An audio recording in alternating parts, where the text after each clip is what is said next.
Good morning, everybody, and welcome to another episode of Coffee and Something Stronger. My name is Cody Nord, the Executive Director of Georgia Interfaith Power and Light. Coffee and Something Stronger is a coffee chat style interview show where we sit down with faith leaders, practitioners, and environmental justice leaders, as well as academics, to talk at the intersections of faith, climate, and justice. And this morning, we have on a person that is becoming a new friend and is new to some of our partner organizations, Karyn Bigelow, who is the co-executive director of Creation Justice Ministries. Karyn, thanks for coming on this morning. Thanks so much for inviting me. Tell us a little bit about yourself and how you got into the work that you're doing and how you made your way to Creation Justice Ministries.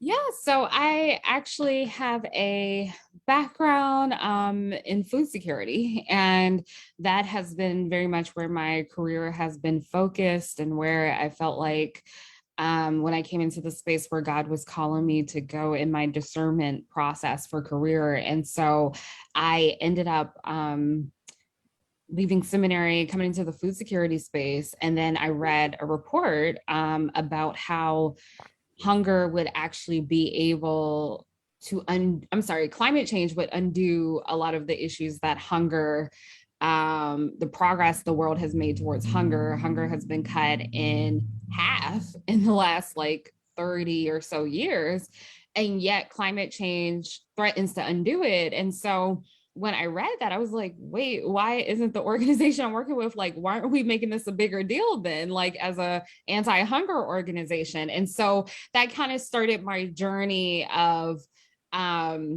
discernment about how to go deeper into the hunger space. And so it's weird. I was always the person in climate spaces talking about food security. And now I imagine in this new role, I'll be the person still talking about food security or talking about climate in the food security spaces. And so, yeah, that's a big part of me, is that I have this strong sense of call when it comes to hunger issues. And so that kind of brought me into this space, is understanding that we can't really correct most of the ills in the world without addressing climate change, because it compounds it. And just a little bit more about me. I have a Master of Divinity, and so that is a part of my training. I'm not ordained though, but it is a part of my training, and very much how my education helped me to kind of see more about how this sense of justice is really a sense of a biblical call. So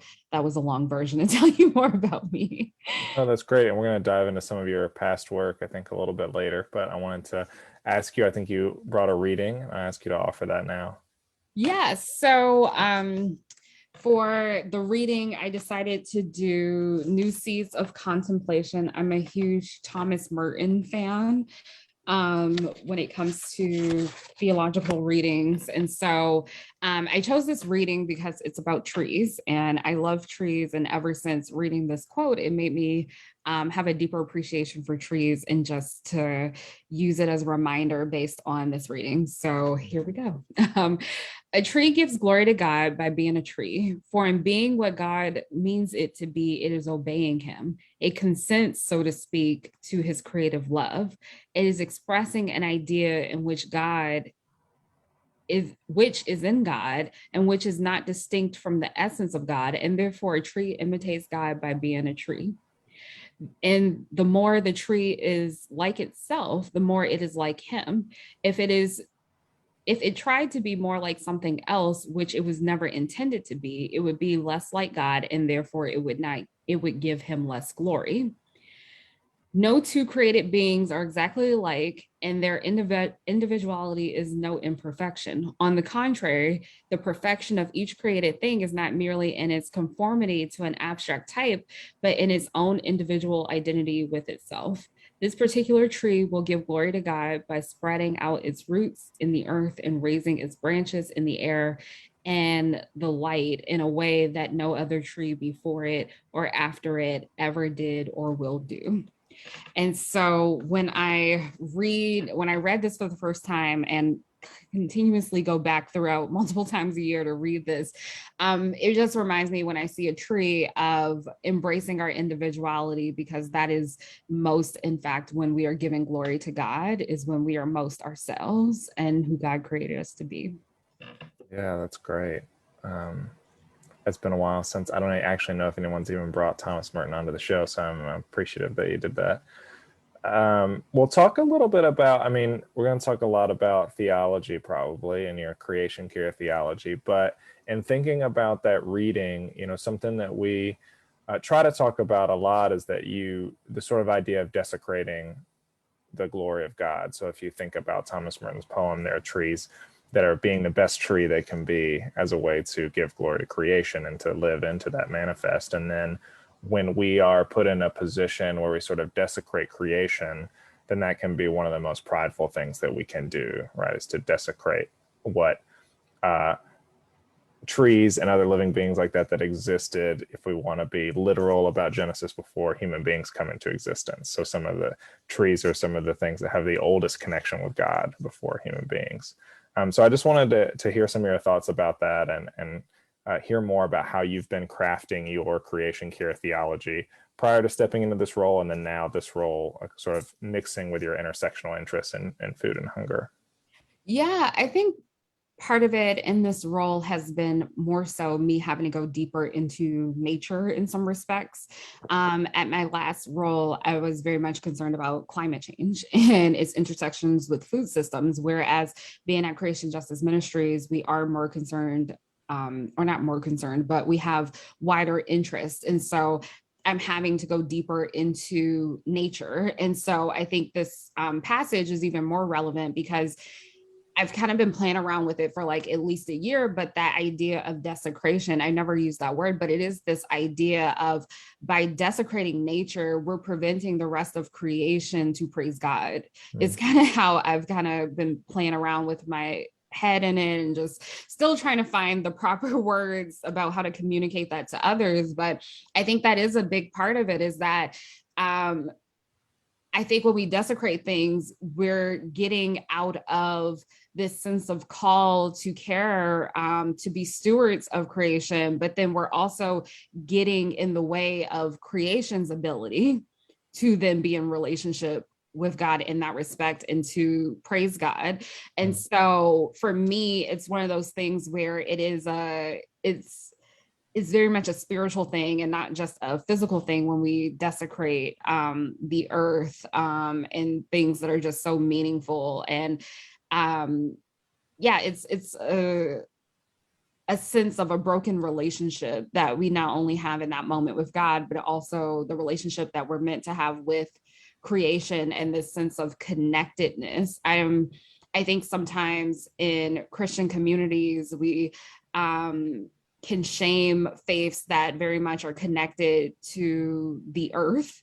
But in all actuality, whether someone believes in the literal story of Genesis, or even if they use it as a symbolic sense, it's still this sense of Adam was created from the dirt. And so to me, I see it as this connectedness to the earth, and that is this sense of man and woman being created and interconnected in our creation with the rest of creation. And so that we're not some totally separate being, but instead a part of all of creation. And so for us to desecrate the earth is really just desecrating how God created us to be. And it's just, unfortunately, it just shows that there's a lot that's just out of step with how we were created to be. Yeah, that's great. And thinking about the ways in which we desecrate or are in improper relationship with the land, how does that map onto you for the relationships that we have with each other, kind of care for neighbor and environmental justice work? I think part of it is that when we don't take care of the land takes care of us. And so not only are we compromising the land's ability to take care of us, we're also compromising its ability to take care of everyone else.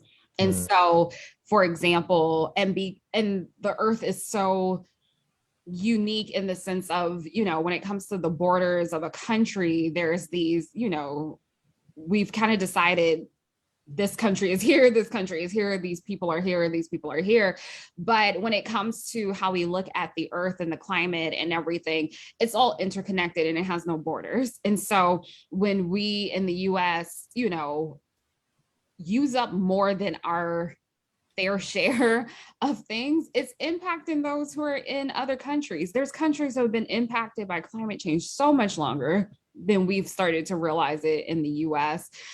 Or even when you think about areas like on the West Coast that have been in drought, really off and on, but pretty consistently for like 10 years.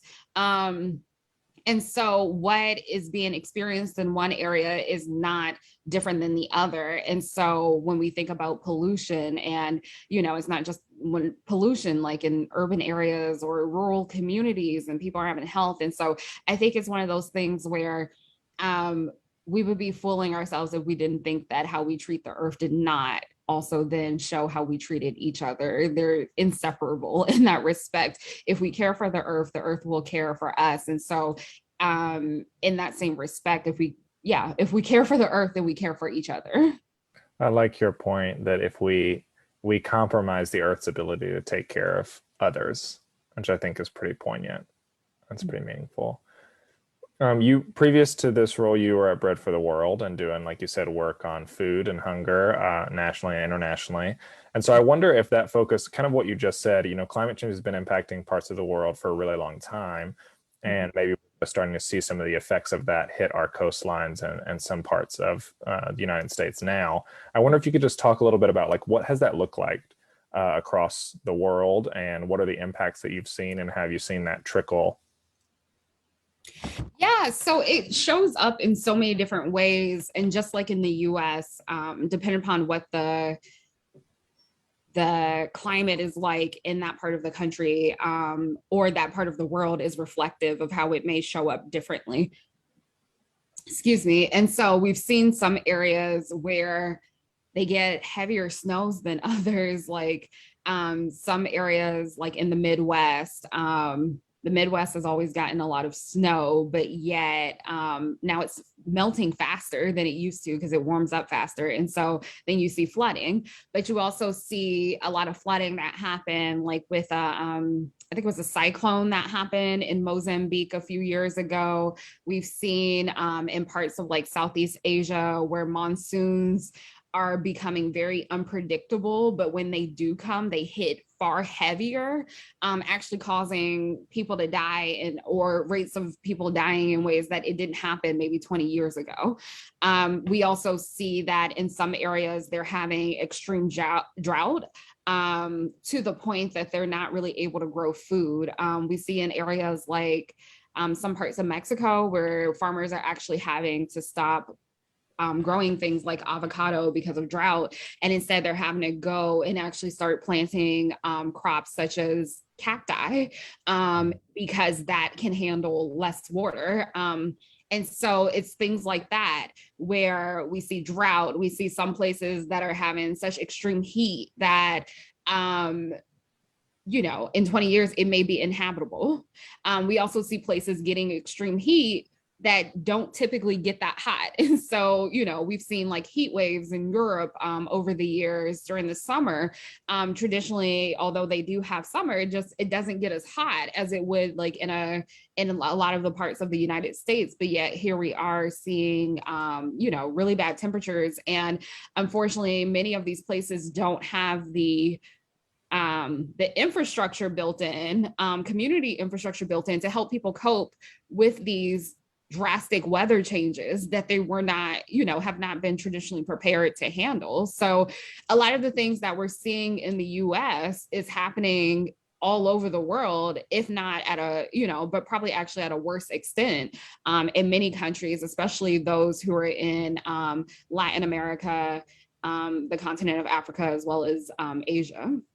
Yeah.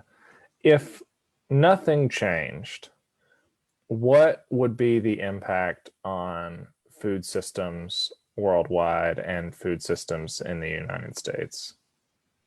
If nothing changed, we won't have food. Like that's the sad part about it, is that in order for us to feed ourselves, we have to have rainwater. Like we have to have a lot of the times there's been food shortages, not just because of a lack of rain. It's been because climate change also causes deep freezes. And so a few years ago, there was a deep freeze that happened in, I want to say, the UK, and potatoes ended up going 30% up in prices. And so, because there was a shortage that happened from that deep freeze, we also saw that same year the UK had extreme heat and it affected crops as well, like wheat. And so again, food prices went up because there was a shortage.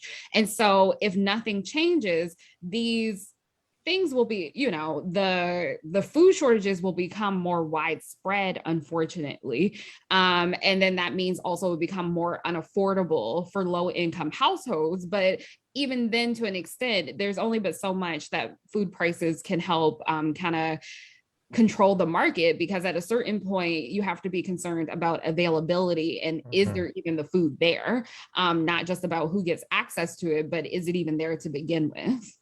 Yeah. You talked a little bit about how you worked on climate a lot when you were at Bread for the World, and then now you've made this shift over and you're working on more than climate. And it's been almost a year since we've had Avery come on the show and interview, who's your other co-executive director.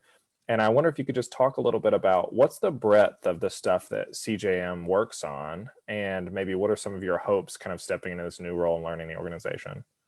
Yeah, so we do a lot of work around oceans work, around coastal resilience, but we also do work around conservation issues with oceans. I see it as not just something where we need to protect the ecosystems, but we also need to protect the communities that are around the oceans, because for many people, there's cultures that are attached to the ocean. There is livelihoods that is attached to the ocean, and related to culture, there's also diets that are attached to the ocean. And so it is one of those things where we're doing the work to not only protect the ecosystem of the ocean, which is for our human health, and just also the health of the planet, but also it is then to also protect those communities who unfortunately could become displaced if we don't do anything. We also do work around public lands, especially wanting to honor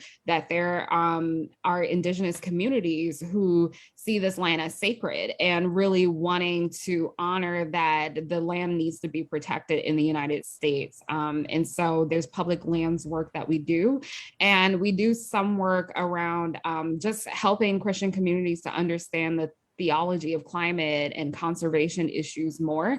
And in the future, Avery and I are hoping to expand that theology work to really help Christians understand, what does that mean to care for creation? What is the biblical sense of call to do that? How can we help, pastors or others in leadership help convey that message as well? And then we're also hoping, Avery also has some work that he does with farms and food issues. So we're hoping that food issues can become a part of our portfolio, but also making sure that we continue to emphasize climate issues and the resilience that many need to have when it comes to communities of color, when it comes to women. One issue that I'm very passionate about is that women are often impacted by climate change at disproportionate rates, and yet we don't talk about it in the United States. It's a poorly researched area. That's how much people do not pay attention to this topic. And so how can we really make sure that we're building resilience and plans that will help to make sure that we don't just then reinforce gender and race disparities? Yeah, that's a lot of work ahead of you, Yeah. Karyn. But super important work. I mean, you talk about, what I love is the extent that Creation Justice Ministries does really dig its feet into the theological reasons on why communities should care about these issues. And I wonder if you could talk a little bit about, what are your strategies of talking to, how do you approach theologically communities who this is new for? And then on the other end of the spectrum, communities that have been doing this for a long time who kind of need that support and are getting a little bit of what we might call climate despair. What are kind of the theological tools for that? So kind of what are the theological tools to get people into this work and how to support their work? And then when you're getting tired in this work, what are the tools to kind of keep going? Yeah, so I can't speak specifically because it's been about a month, not quite, Yeah. since I started the job. So I haven't had to really encounter this work just yet at CJM. But I would say from my personal experience and just research that I've kind of done in trainings is that there's really this sense of, for some Christian communities, there needs to be this sense of God has called us to do this work. And so I think part of it is helping people to understand the biblical call, the call to justice, the call to care for the earth. I think for those who get tired, because this is a very long work, I don't know what the work is for that. I think part of it is that because this climate crisis and environmental issues can very much be an existential thing, I think sometimes we have to make sure that we're keeping people in a sense of hope, which as Christians, we have a faith of hope. And so I think it's important to keep that sense of hope, but I also think it's important to keep that sense of empathy and self-care. And so I think part of why it's so important when we address issues like this is that there's communities of people to do it, because sometimes you do have to take those times to yourself, because if you read the science, it can be very depressing. But at the same time, as Christians, it's important for us to remember that we're a faith that looks forward. And so if that is the case, then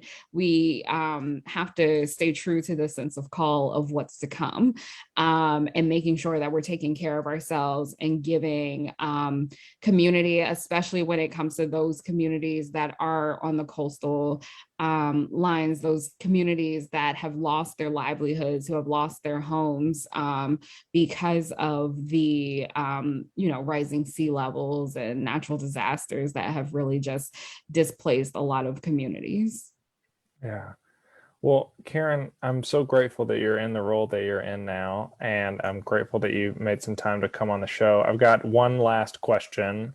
I'll try to keep it to one question, which is, you talked actually a little bit about infrastructure when it comes to other countries internationally, and we talk about that when it comes to northern cities and not having air conditioning or not having, the myriad of things that they need to tackle high temperatures.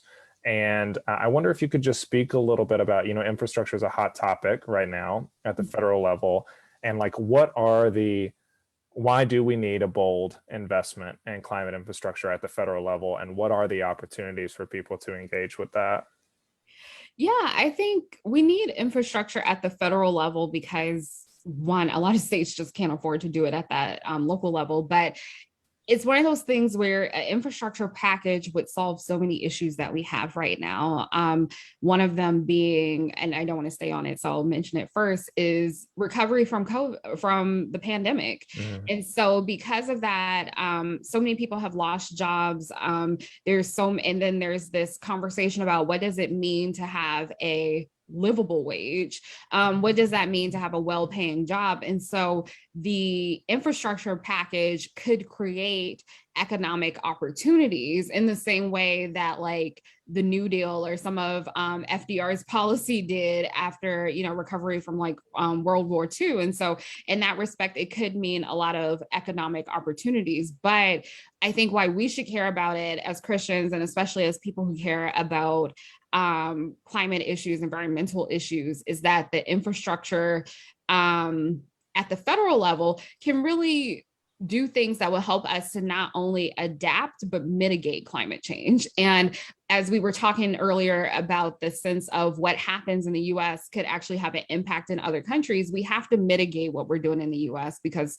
we are one of the biggest contributors to climate change. And so for that reason, we have a responsibility to our brothers and sisters in other countries to then get our act together. And part of it is through infrastructure, having more energy efficient buildings. And so because it is getting warm, we can't really sacrifice device, air conditioning, especially in warmer areas, but we don't need systems, but there are systems and technology out there that can actually use less air conditioning, especially in those warmer states.